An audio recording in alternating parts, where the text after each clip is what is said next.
Right, so I've got a new interview up today on YouTube. Please go and check it out. It's with Mr. Dan Ezard. This is something that has been in the pipeline for a while. He's a tall guy. I'd like to say he's a little bit out of reach. Making this interview was like a dream come true. If you really cared, you'd go and watch this video through to the end, and you'd like and subscribe to my YouTube channel, and you'd follow me on Instagram. No, actually, to be honest, like without having written down Gabrielle's big hits, I'm running out of puns. So anyway, go and check out this interview. Dan is a legend. Dan's got some really interesting takes on how to really nail a gig and kind of get booked again, essentially. So that's really worth listening to. He also talks about fitness and music, and fitness in relation to working as a musician, which are obviously very important. We're talking about physical health and mental health being closely linked. Met up with Dan in Soho, central London. It was vibey. Traffic wasn't amazing, as you'd expect. Go and check it out, please, please, please. I need suggestions of people you want to hear interviewed, and it's great for me to go meet up with them. So please put all those suggestions in the comments section, and make sure you get people to subscribe to the YouTube channel, because that really helps me. And click on the notifications button, the little bell thing, because that basically will give you a little ping every time a new video is posted. Thanks to everyone that's already subscribed and followed me on Instagram. That's really helpful as well. I just need to get to 100 subscribers on YouTube, and then I can have a customized URL, which is obviously going to be like a life-changing experience. You know how it is. Thank you so much for all your support so far. Hello, my name's Dan Ezard. Okay, I'm a bass player. I play electric, double bass, a bit of synth bass. At the moment, my main thing is Gabrielle, a UK R&B soul singer. And I do lots of kind of musical theatre-y stuff. We just finished a tour with Lea Salonga, who's a Broadway star from the Philippines, which was amazing. And then bits and bobs of Devon. We just did some stuff with Sophie Ellis-Bextor. We were doing About Hell earlier in the year before it closed, depping on that. We just did a big tour with another musical theatre thing. Some guys that won Britain's Got Talent a few years ago, Calabro, and they did 52 shows at the start of the year, which ended up at the Albert Hall at the end of it. So it was kind of epic. So I actually started it, did rehearsals, did the first 3 weeks of the tour, and then did 4 weeks on a tour with Gabrielle. And it was that long, I actually went back on and did the last 3 weeks still with Calabro. So someone else did the middle part. But yeah, they had a kind of a massive thing at the start of the year. So I did the nice bits, like the start and the end at the Albert Hall, and when everyone was falling out and not getting on with each other in the middle, I was away. So yeah, it was fun. So yeah, it's been a good year. It's been fun. I remember the first time we did Out of Reach in rehearsals, because it basically starts with just bass, and then her vocal comes in. She's singing, and it's a real like kind of goosebumpy kind of moment. It was really fun, just because her voice sounds exactly the same, if not better than it did back then. And just the tone and just bass and her in your ears was just, yeah, it's cool. It was a fun moment. Lots of different stuff going on. We're still lots of festivals with Gabs.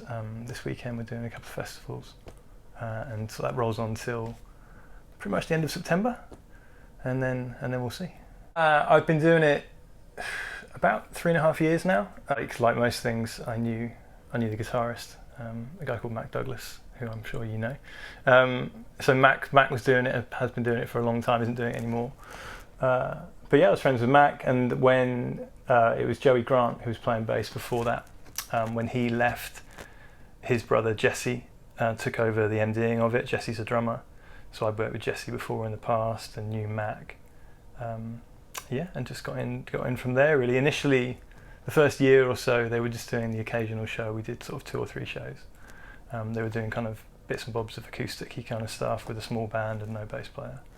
The last 2 years, there's been lots of shows, lots of tours. We ended last year opening for Rick Astley, and then she did an album launch tour before that. Sorry, she had an album out end of last year, and then headline tour just in the spring. I mean, you couldn't miss those tunes. Like Out of Reach and Dreams and Rise, they were such big hits back in the day that, yeah, of course you heard them. I remember those ones more, and the only one I didn't, like the massive one that I didn't really remember that much was Sunshine. because there's kind of 6 big hits in the show. I didn't really particularly remember that one, but certainly like Outreach and Dreams and Rise are kind of the big 3. At that time, I guess I was more into bands like Skunk Anansie and Rage Against the Machine and the Chili's and stuff like that. You know, the first time you do any gig with anyone really, you don't know if there's going to be another gig on the back of it. You've got to really know it. You know, you can't approach it like, I'm going to do, you know, 1 gig's worth of preparation for this. I mean, I reckon I spent, you know, a month, every kind of bit of free time I had in that month really drilling it and going over and over the stuff. And I take some of the bass lines and isolate them and just kind of break them down just with a metronome, just so you can really kind of feel out where everything's sitting. I've done a thing on gigs like that and other things in the past where if there's a bass line you really want to kind of nail the feel on, if you kind of take it with a metronome and slow it right down. So you put the metronome on, like, you might put it on like 30 BPM and it's on the 2 and 4, so you're doing the tune at 60. And so you can really get into where all the subdivisions lie and how it really kind of adds up with the beat. And then when you speed it back up again, it feels a lot easier. With anything, I try and approach it that way. The first time I did anything in the West End, you kind of know on a gig, I mean, I really found, I've done a huge amount of West End stuff, but the bit I've done, you kind of know it's going to be loads of pressure and then you're going to really kind of feel the kind of, you get under the microscope with it. So the better prepared you are, you've got a bit more sliding space for feeling a bit nervous, a bit under pressure, because you're going to be a little bit, you know, you're not going to be playing as freely as you would do if you were just in your front room. So you need to really know it, and then that way you can still get through it despite, you know, the kind of added things, and you know, the mix might not be perfect and other distractions might be going on. There might be kind of other depths on the gig, so you might not hear the part you thought you were going to hear from the recording. So if you've really done your homework, then you can get through those things.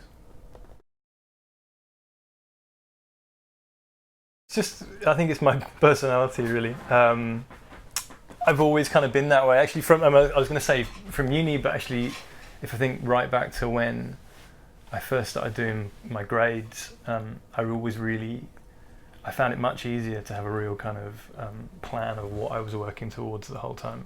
When there's a specific thing I have to know, I find it quite easy to kind of get into that headspace.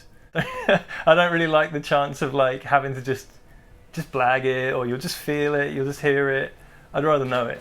Like, those skills are, you know, it's important to be able to do those things and just kind of do it, you know, kind of a bit more by the seat of your pants. But if you've got the opportunity to do your homework, I always think you should. So if you just know how many bars it is before that happens, then you're going to be in a better place. And most music these days, on that kind of level, is kind of set in terms of structures. You know, there might not be a huge amount of track on it, but you'll be playing to some kind of a click most of the time. So the structure is kind of set, with then room, you know, in the show where you might kind of stretch out, or you can extend a part for solos or whatever.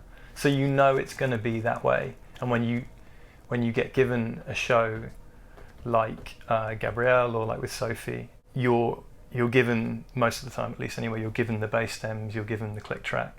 So you can really kind of go into detail on how much prep you want to do. It makes the show a lot more fun if you've got that little bit of headspace to relax because you've sat at home in your music room or in your bedroom or whatever, and you've gone over and over and over it, so that you can just enjoy the show. Like, I teach a bit now. If you've got a focused kind of course of study, it's just going to give you a much stronger drive towards just getting better each week. And if you're kind of 13, 14, 15, starting out playing bass, the progression can be really quick. It really can be week to week. These days it feels like year to year if we're lucky, I think. But yeah, at that age you can if you've got a course of study and it involves scales and arpeggios and pieces and reading and technique and theory, and it's all in one of those little books with the MP3 or the iPad you can do it on now or whatever. Yeah, I think it gives you a focus. If you're passionate about playing and about music anyway, you'll still be playing along with your favourite bands, and you know, working out who your favourite bass players are and learning their stuff. It doesn't mean you can't do those things. It just means that you can actually measure how you're getting on. And then also, if you want to go on to education, I dropped out of my A-levels and did a BTEC in jazz down in Exeter before I went to Leeds and did my degree. And having, you know, grade 5, grade 8 or whatever is a stepping stone to getting onto those kind of courses, which then, you know, lead on to, you know, when you go and do your degree, you get 3 or 4 years of really focused, intense practice, meeting other people, jamming, learning. I started bass quite late. I got a bass on my 15th birthday and was having lessons with a local guitar teacher in Exeter. And just kind of whizzed through the grades. I think I did my grades in about 2.5 years. So I went from I just kind of focused on that, and I was super into Flea, and I started getting into I was into Skunk Anansie. I started getting into Marcus Miller and Rage and other things. There's some of the more bassy things as well, like Jacko and Marcus. It was the UK one, so it was Bassist, the magazine back then. And they did a special edition, which was 100 greatest bass albums of all time. And I remember I sat there with a pen and kind of put stars next to 5 of the albums, go to the library and get them out on CD, and then copy them to tape on my crappy hi-fi that we had at home. So I remember doing that, and I copied all those things onto tape, and then when I learnt to drive in my mum's Renault 5, would drive around Devon with my poor suffering girlfriend at the time, making her listen to Marcus Miller and Jaco Pastorius. Yeah, it's pretty nerdy. The albums were actually, it was Marvin Gaye, What's Going On, the Jaco Pastorius album, Marcus Miller, The Sun Don't Lie, Rage Against the Machine, and Blood Sugar Sex Magic. There's actually 5 pretty sick albums as well. I would still listen to all those albums, definitely. I still do, all the time. To be honest, I don't think I did even when I graduated, when I finished Leeds. I knew, obviously Zoltan was my teacher up there, and I knew kind of what it was to him to be a professional bass player. And he's incredible. That was an amazing 4 years learning with that guy. Moved back to Devon for 6 months, and then we had a residency in a bar up here at Tiger. We play there every Thursday, so that kind of meant that I could move up. I knew people were doing function bands, and I knew people were doing massive pop gigs and jazz gigs, and I knew there were people who were doing gigs, but I had no idea how you went from doing, the 70s band I was doing at the time, or the party band, or the pub band in Kent doing all the kind of classic rock stuff. I didn't know how you transitioned from that to some of the stuff that I get to do now. There wasn't a clear path. I think that was the one thing about, if I was going to do it again, I'd probably study in London. Musically, I thought my education in Leeds was amazing, but I had no idea how the whole thing worked. So it took me years to kind of work all that out steadily, and I still don't know that there's if you know so and so, you're going to get those kind of gigs straight away. I'm not sure it works like that. It's never quite. I'm sure for some people it is, but I've never found it to be quite that linear. It's always a little bit out of left field how you ended up getting certain things, certain chances to do things. But yeah, I think if you studied in London, if you've lived in London, the earlier you do that, the more kind of clued up you are. I think now I would imagine that kids at music college have got a pretty good idea about who's doing what gigs, and probably who fixes what gigs, who MDs what gigs. But back then I definitely didn't. But this was it was a kind of a slightly weird time, without making myself sound like mega old. It was Facebook wasn't really a thing. MySpace was the thing when I was at uni. So the internet hadn't really fully kind of unleashed itself, and so there wasn't that kind of pathway to I can just Google whoever's on that gig, and then maybe if I slide into their DMs, they might remember me one day or whatever.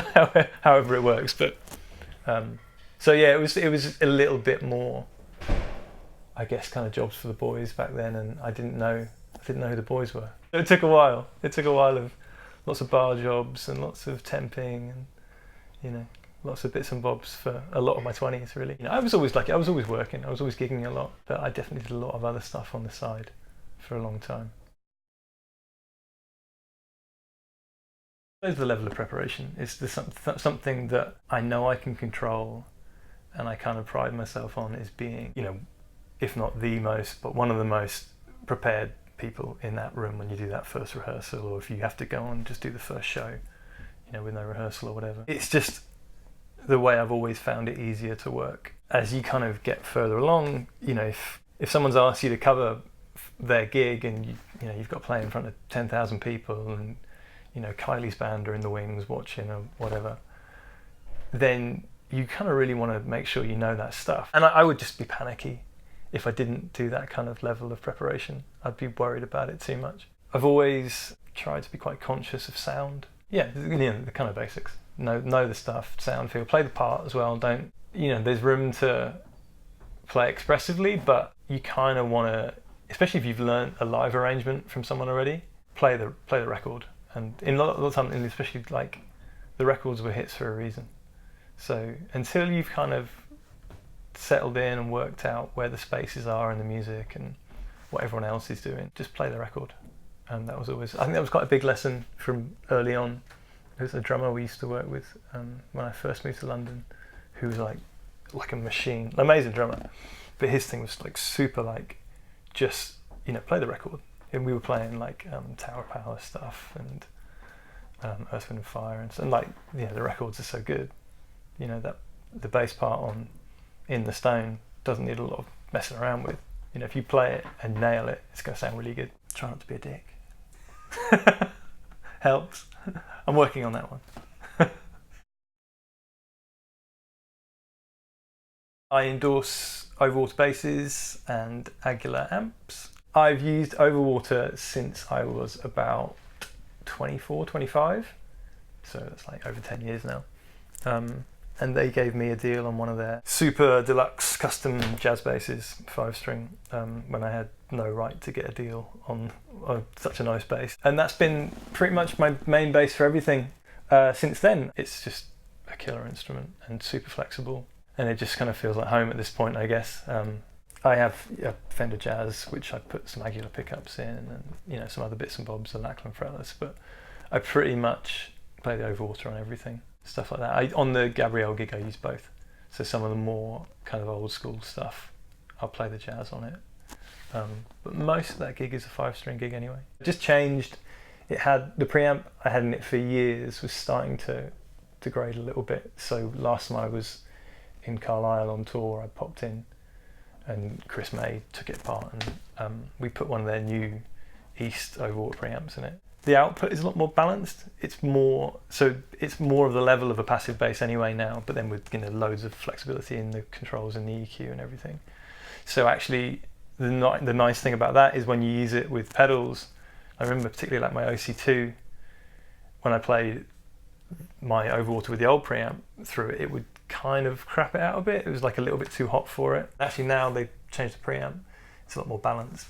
So that's been a nice kind of fun, happy accident of that. The Aguilar gear, I use a AG700 head and the DB212 cab. I've got a 112 as well, and some other bits and bobs for when I'm kind of going out doing, you know, something tonight, like club gigs and stuff. The big cab tends to stay on the truck for Gabrielle at the moment because I don't want to keep chucking it in and out of my car in its flight case because it weighs a ton. All their gear sounds amazing. We were just in Switzerland at the weekend and I had a big head, the DD751 and a 4x10. It's just super nice. I wouldn't want to have to carry it too far. That for me, that 750 or 751 head is the best bass amp in the world. Like, it just sounds killer.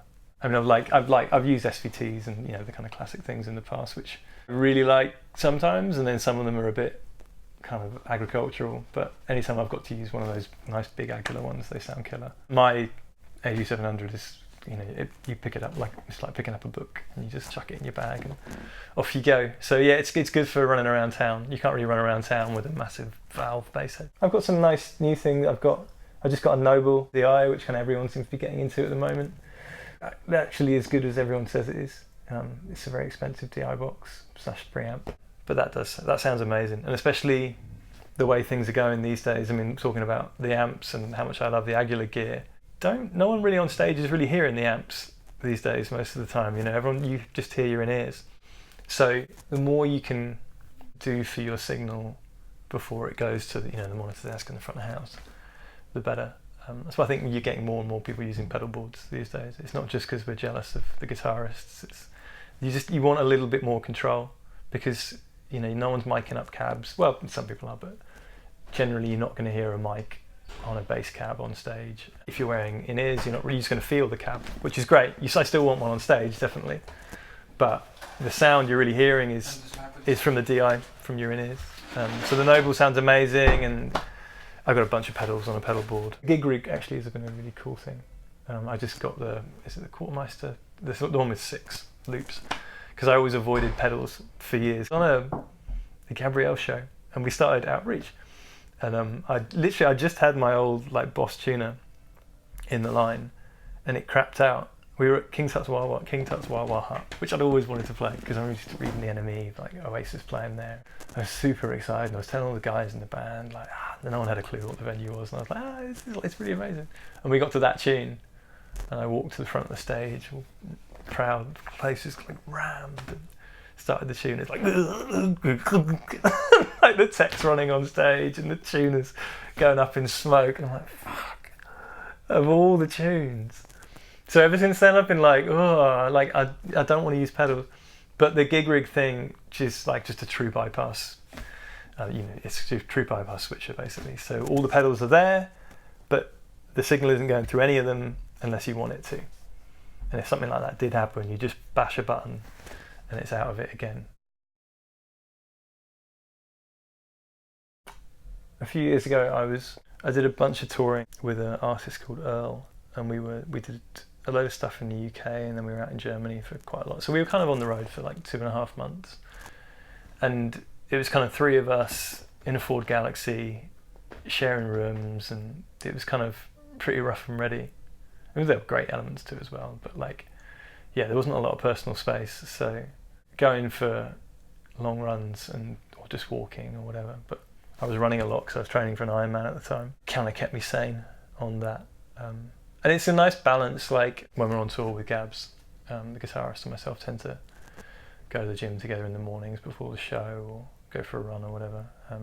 It's quite easy after the shows to have a few beers, and then there's always a bottle of booze around, a bottle of rum or something, so you have a few drinks, and it's nice to kind of start the day the next day with a bit of that. I've always liked the kind of challenge of setting goals with those things, which is why I've kind of always done, you know, like marathons and triathlons and Ironman and stuff. It's the idea that at the end of the year, like if I just want to say in 9 months' time I want to do this, which sounds impossible and scary now, but if you work towards it, you can go and do it, and everyone thinks it's insane, but it's just what you do kind of week to week. And I guess there's obviously parallels with that and a practice routine. I started doing those things in my kind of mid-20s when I was still doing bits and bobs of part-time work, and the kind of frustrations that come with that. And actually, I think at the time, it was more that doing a marathon or something was something I could really control. Because fitness is kind of like, unless you get injured, I suppose. But if you put in the work with something like that, like I'm not trying to win the marathon, I'm trying to finish the marathon. If you do the training, you get the result. And I think that kind of was a nice way to temper the frustrations of like I was doing the practice, but I didn't necessarily feel like I was getting the result at the time. So yeah, it's a release from the pressures of, you know, all the pressures we have of, you know, whether in any job, I guess you want to be more successful, you want to do more, get better, and it's just a different thing. It's good for your headspace, and it's good to get out of music land every now and then and do something else. You know, in any walk of life, whether you're standing on stage or whether you're in an office, it's going to be hugely important to be physically fit. It's going to help you be mentally fit. It's going to help you be a more together person. So yeah, I think it's a really big thing. It does make a big difference. It certainly helps your state of mind.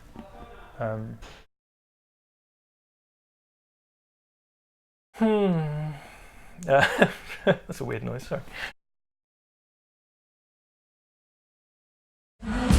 Yeah.